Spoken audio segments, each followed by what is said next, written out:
Courts favoring mothers is a common assumption in custody matters. North Carolina, it's not so much. Custody law is built around the child's best interests, not the parent's gender. In this video, I'll talk about how custody is determined in North Carolina, what the best interest of the child standard really means, and some key factors judges actually use to make custody decisions. I'm Gray Ellis, founder and managing partner of Ellis Family Law. For nearly 20 years, our firm has helped thousands of families across North Carolina protect what matters most through some of life's toughest transitions. If you're facing a high conflict divorce or custody dispute, give us a call at Ellis Family Law, 919-688-9400. Every custody decision in North Carolina is based on one question: what arrangement serves the best interests of the child? Not what's best for mom, not what's best for dad, not what's fair to the parents, what's best for the child. Now, before we get into the factors judges use to determine this, you need to understand the types of custody in North Carolina. There are two types of custody. There's legal custody and physical custody. Legal custody is the right to make major decisions about the child's life. These are decisions about education, healthcare, extracurricular activities, and religious upbringing. In most cases, courts award joint legal custody, which means both parents share decision-making authority. Physical custody is about where the child spends their time. This is what people usually think of when they hear the word custody. Physical custody can be joint, meaning the child spends at least 123 overnights with each parent, or primary, meaning the child lives primarily with one parent and the other parent does not have 123 overnights. But here's what's important to understand. Plenty courts tend to presume that both parents having frequent and continuing contact with the child is in the child's best interest. That presumption applies equally to mothers and fathers. The burden is on the parent who wants an arrangement that's not joint. In other words, the starting point is that both parents should be pretty equally involved. And if you want to limit the other parent's custody, you need to prove why that's in the best interest of the child. So how does the court decide the actual custody arrangement? There's some key factors the court generally consider in every custody matter. Judges weigh them based upon the specific circumstances. Factor 1, the child's relationship with each parent. Courts look at the quality of the bond between the child and each parent. Who's been the primary caretaker historically? Who feeds them, bathes them, helps them with homework, attends school events, takes them to doctor's appointments. This matters because courts favor continuity and stability. If you've been the primary caregiver for years and the child has a strong bond with you, the court is more likely to award you primary physical custody under certain circumstances. But be clear that more likely and doing so are very different. The reality of the marriage may have provided for a certain caregiving role to fall on one parent over the other. That does not mean that after the marriage, the other parent will not be allowed a chance to show they can care for the child too. So what should you do? Document your involvement. Keep calendars showing your time with the children. Save emails from teachers. Take photos at school events, sports games, and activities. Show the court that you're an engaged, active parent. Factor 2, each parent's ability to provide for the child's needs. Courts assess whether each parent can provide for the physical needs of the child, like food, shelter, clothing, medical care. They also look at emotional needs like love, stability, and emotional support. Here's what you need to understand. This is not about who makes more money. A parent with less income but a stable home and a strong emotional bond with the child can absolutely win primary custody. Courts do not favor luxury. They look for connection. Can you provide a safe, stable, nurturing environment? That's what matters. The child needs to be properly cared for in both homes, and courts evaluate whether each parent is capable of meeting those needs. Factor 3, the child's home, school, and community record. Courts want to minimize disruptions to the child's life. They consider where the child has been living, where the child goes to school, and the child's involvement in community activities like sports, church, and friendship. How would a custody change impact these areas? If granting one parent primary custody means the child has to change schools, leave their friends, and give up activities they love, court weighs that heavily. Stability and continuity are prioritized. Courts don't want to uproot children unnecessarily. So if you want primary custody, showing that you can maintain the child's current stability helps your case significantly. Factor 4, each parent's ability to encourage a relationship with the other parent. This factor is huge. It's often misunderstood. Courts can favor the parent who will foster a healthy relationship between the child and the other parent. This is where parental alienation comes in, and courts take it seriously. Parental alienation includes bad-mouthing the other parent to the child, blocking communication between the child and the other parent, interfering with visitation, or making the child feel guilty for loving the parent.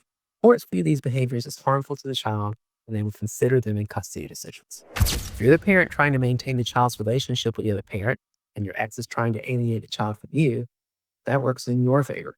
So why does this matter so much? Because in most cases, the child needs both of the parents. And the parent who recognizes that and supports it is seen as putting the child's needs first. Here's what you should do. Even if you're angry at your ex, keep it away from your children. Never speak negatively about the other parent in front of them. Encourage phone calls and video chats and visits. Demonstrate to the court that you support the child's relationship with that other. Factor five, any history of abuse, neglect, or substance abuse. This is the most serious factor, and courts prioritize the child's safety above all else. Evidence that matters includes domestic violence, even if it wasn't directed at the child abuse or neglect, substance abuse that impacts parenting ability, and criminal history since the child's birth, especially crimes involving violence for children. Now, here's an important distinction. Past issues don't automatically disqualify a parent from custody. Courts look at whether the parent has addressed the issue, if they completed treatment, if they maintained sobriety, if they gone through anger management or counseling. Recent ongoing issues carry far more weight than past issues that have been resolved. Safety is non-negotiable. If there are legitimate safety concerns, you need to document them thoroughly through police reports, medical records, and witness statements. Courts need concrete evidence, not just allegations. I need to be very clear about this. False allegations are severely punished. If you fabricate abuse claims to impact custody, the court discovers it, you will lose credibility, likely lose custody. Never lie to the court. Now, there are additional factors court may also consider. Acts of domestic violence between the parents, even if the child wasn't directly harmed. The willingness and ability of each parent to maintain appropriate child care arrangements when they're working. The mental and physical health of everyone involved. But here's what I want you to notice. Gender is not on that list. North Carolina does not favor mothers over fathers or vice versa. The stereotype that mothers automatically get custody is just that, a stereotype. What matters is which parent can best serve the child's interests based upon these factors. Understanding these factors is one thing. How do you actually position yourself to win custody? Be the involved parent. Don't wait until the custody battle starts to suddenly become engaged with your children's lives. Attend school events, go to medical appointments, show up to extracurricular activities. Be present, be consistent, and document all of it. Courts reward the parent who's been actively involved. Create a stable environment. Maintain a home that's suitable for children. Keep consistent routines and schedules. Show that you can provide for the children's physical, emotional, and educational needs. Stability beats chaos every single time in custody cases. Document everything. Keep records of your involvement. Use calendar entries to track time spent together. Take photos and videos of activities. Save communication with the other parent like texts and emails. If there are legitimate safety concerns, document those as well. But never fabricate evidence because courts punish false allegations severely. Follow court orders. If there's a temporary custody order in place, follow it to the letter. Don't withhold visitation, even if you believe the other parent isn't following the order. Document when the other parent violates the order. Don't retaliate. Courts notice who follows the rules and who doesn't, and it absolutely affects their decisions. Never use your children as weapons. Don't badmouth the other parent. Don't interrogate your children about what's happening at the other parent's house. Don't put your children in the middle of adult conflicts. Courts view this behavior as harmful to the child, and it will hurt your case. And really important, get legal help early. Custody cases are complex and deeply emotional. An experienced family law attorney knows how to present your case in the way judges respond to.